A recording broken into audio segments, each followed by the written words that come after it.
Hi everyone, I'm Geneva and I'm so excited to be here at Booktopia sharing all about my new book, New Again.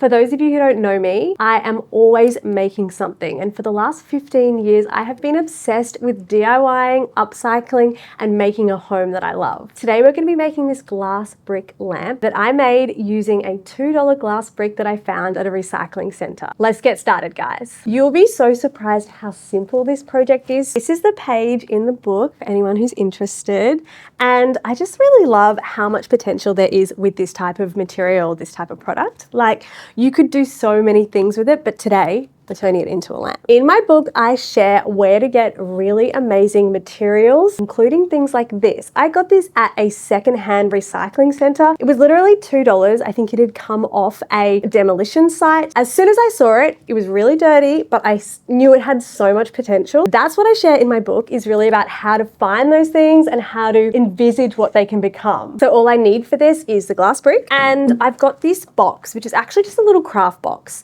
that I've cut down to size, and then I cut a slot into the top of it. You could actually do any color or any aesthetic you want for this, depending on your personal style. You could paint it, but in this case, I have decided to stain it. I feel like the glass and the really nice warm tone of the wood is so perfect. I've made that in advance because it wouldn't have been that easy to make that here in the Booktopia warehouse. We're going to take the brick and put it on top. So you can see it fits really nicely, and you can already see like exactly how it's going to look. I've got some glue here. So this glue dries clear. It's really important to get a glue that dries nice and clear and also works well for, you know, both of the things I'm gluing together, so the wood and the glass. Go. I'm just placing that on top.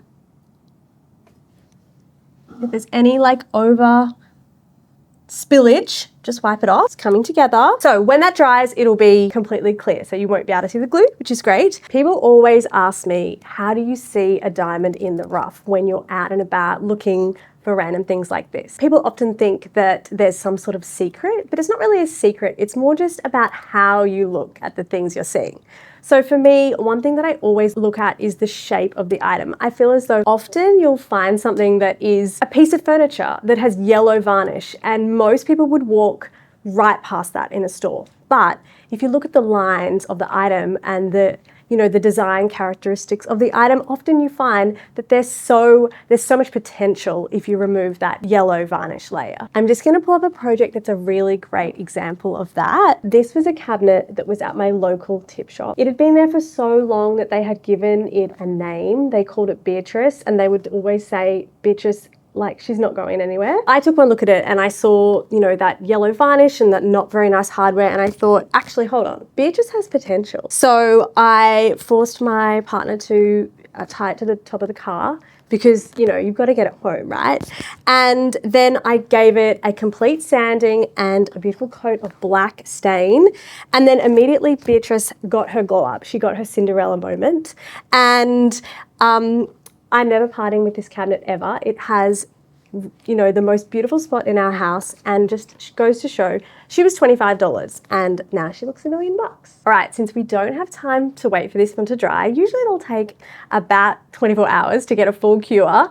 I'm gonna just pop this over here and bring in one I prepared earlier. It's totally attached now, which is perfect. I've also cut a little slot in the side here because we're going to insert the light. So when I was coming up with this idea, I did actually want to put the light inside the glass brick, but there was a lot of factors there, like having to drill into the glass, which I just didn't kind of want to do. These are easy projects that you can do in a few hours. That's why I decided to do this little compartment at the bottom. So I've got this IKEA pendant, which I'm just going to slide into this little wooden box here, and it's basically going to illuminate the light from below without having to put the light inside the glass brick. All right, is it gonna work? Yay! There we go. That is glass brick lamp.